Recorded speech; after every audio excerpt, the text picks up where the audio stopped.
Students, आज हम अपना सामाजिक अध्ययन का क्लास 3 का लेसन नंबर 10 पढ़ेंगे, जिसका नाम है यातायात के साधन, मीन्स ऑफ ट्रांसपोर्टेशन।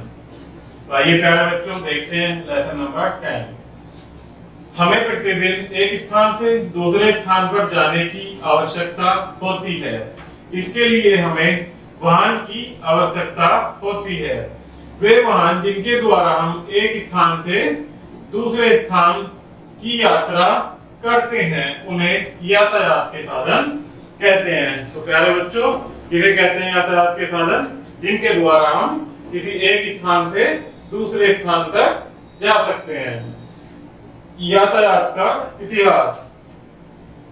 प्राचीन समय में जब यातायात के साधन नहीं थे, तब लोग पैदल ही एक स्थान से दूसरे स्थान की यात्रा करते थे। वे अपना सामान ले जाने के लिए ऊंट, खच्चर तथा घोड़ों का प्रयोग करते थे। उन दिनों में इन पशुओं को यातायात के साधन कहते थे। अर्थात प्राचीन समय में जब हमारे पास मोटर व्हीकल या आधुनिक वाहन नहीं थे, तब हम पशुओं को ही यातायात के साधन के रूप में प्रयोग करते थे। तो यातायात के प्रकार। यातायात के 3 प्रकार होते हैं। पहला थल यातायात, दूसरा हवाई यातायात और तीसरा जल यातायात। तो थल यातायात क्या होता है प्यारे बच्चों, ये देखते हैं। आइए, भारत में अति लोकप्रिय सड़क यातायात पाया जाता है। हम थल यातायात के रूप में कारें, बसें, पशुओं, गाड़ियों, स्कूटर, बाइक तथा रिक्शा का प्रयोग करते हैं। तो हमारे थल यातायात कौन से होते हैं प्यारे बच्चों? गाड़ी, बाइक, स्कूटर तथा पशुओं को हम थल यातायात के रूप में प्रयोग करते हैं। सड़क मार्ग। भारत में बहुत बड़ा सड़क मार्ग नेटवर्क पाया जाता है। हम सड़क यातायात में साइकिल, कार, स्कूटर, बस, ऑटो, ट्रक का प्रयोग नगर की छोटी यात्राओं को पूर्ण करने में करते हैं। रेल मार्ग। थल यातायात का अन्य साधन रेल मार्ग है।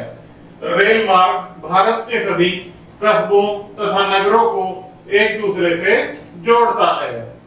भारत का सबसे लोकप्रिय तथा सस्ता यातायात का साधन रेल मार्ग है। अर्थात रेल मार्ग के साधन से हम एक स्थान से दूसरे स्थान पर अपने व्यापार के उपयोग में भी हम रेल मार्ग के साधन को इस्तेमाल करते हैं।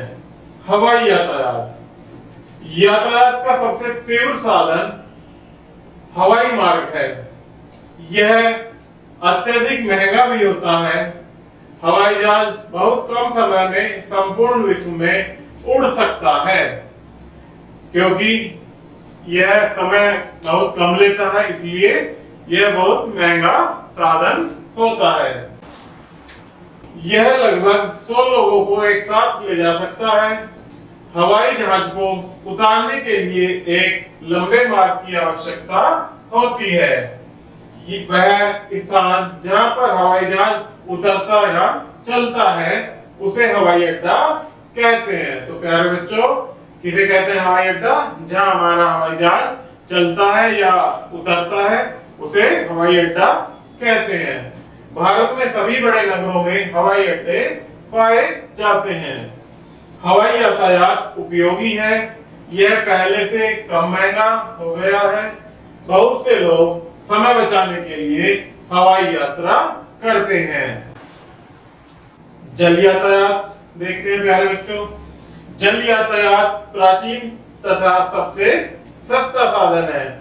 नाव, जहाज, स्टीमर तथा फेरी जल यातायात के महत्वपूर्ण साधन है।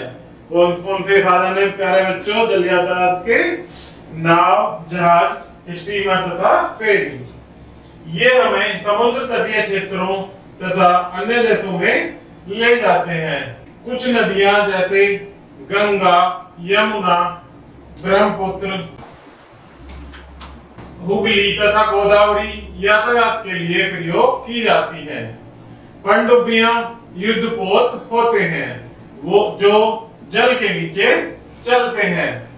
हमारे यातायात के साधनों में जो तटीय क्षेत्रों में तथा अन्य देशों में हमें ले जाते हैं, जैसे कुछ नदियां गंगा, यमुना, ब्रह्मपुत्र, गोदावरी आदि जल यातायात के लिए प्रयुक्त की जाती हैं, तथा पनडुब्बियां युद्धपोत होते हैं जो हमें जल के नीचे चलाते हैं। जल के नीचे ही वो हमारे लिए उपयोगी होते हैं। यातायात के विशेष साधन, यातायात के कुछ विशेष साधन भी हैं, जैसे ऊंट। ऊंट का प्रयोग रेगिस्तान में यातायात के लिए किया जाता है। ऊंट को रेगिस्तान का जहाज भी कहा जाता है। हाथी, वन्य क्षेत्रों में हाथी का प्रयोग भारी वस्तुओं को ले जाने में किया जाता है। बैलगाड़ियां, बैलगाड़ियों का प्रयोग गांवों में किया जाता है।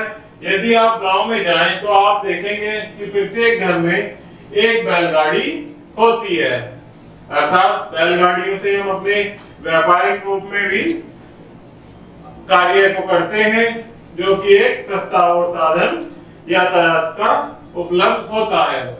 खच्चर तथा घोड़े, खच्चर तथा घोड़ों का प्रयोग पर्वतीय क्षेत्रों में किया जाता है। जैसे आप कहीं घूमने के लिए जाते हैं पर्वतीय क्षेत्रों में प्यारे बच्चों, तो वहां हमें खच्चरों तथा घोड़ों का प्रयोग अपने व्यापारिक रूप में किया जाता है। पालकी, प्राचीन समय में पालकी का प्रयोग वधु को अपने पिता के घर से अपने पति के घर तक ले जाने में किया जाता था। स्त्रियां भी पालकी के द्वारा एक स्थान से दूसरे स्थान की यात्रा करती थी, अर्थात पालकी भी हमारा एक प्राचीन समय का यातायात का उपयुक्त साधन है। तो प्यारे बच्चों, इसमें कुछ स्मरणीय तथ्य दिए गए हैं, उनको वन बाय वन हम पढ़ेंगे। प्राचीन समय में मानव पैदल ही एक स्थान से दूसरे स्थान तक यात्रा करता था। बस, कार, स्कूटर, थल यातायात के साधन हैं। हमें एक स्थान से दूसरे स्थान तक जाने के लिए वाहन की आवश्यकता होती है। अपना समय बचाने के लिए हम कम समय में यातायात के साधनों के साथ अपनी दूरी को तय कर सकते हैं। यातायात के 3 प्रकार होते हैं। अभी हमने पढ़ा कि यातायात के कितने प्रकार होते हैं, 3। हवाई जहाज यातायात का सबसे तीव्र साधन है, जो कि हमें बहुत ही कम समय में अपनी यात्रा पूर्ण करवा सकता है। नाव तथा जहाज जल यातायात के साधन है। जल के माध्यम से हम नाव की सहायता और जहाज की सहायता से अपने यातायात के साधन इस्तेमाल कर सकते हैं। गांवों, रेगिस्तानों, पर्वतों तथा वनों में विशेष प्रकार के यातायात के साधनों का प्रयोग किया जाता है। विभिन्न स्थानों पर जाने के लिए यातायात के विभिन्न साधनों का प्रयोग किया जाता है। तो प्यारे बच्चों, आज का हमारा ये लेसन यहीं समाप्त होता है। अगर वीडियो पसंद आए तो कृपया चैनल को लाइक एंड सब्सक्राइब करना ना भूलें। धन्यवाद।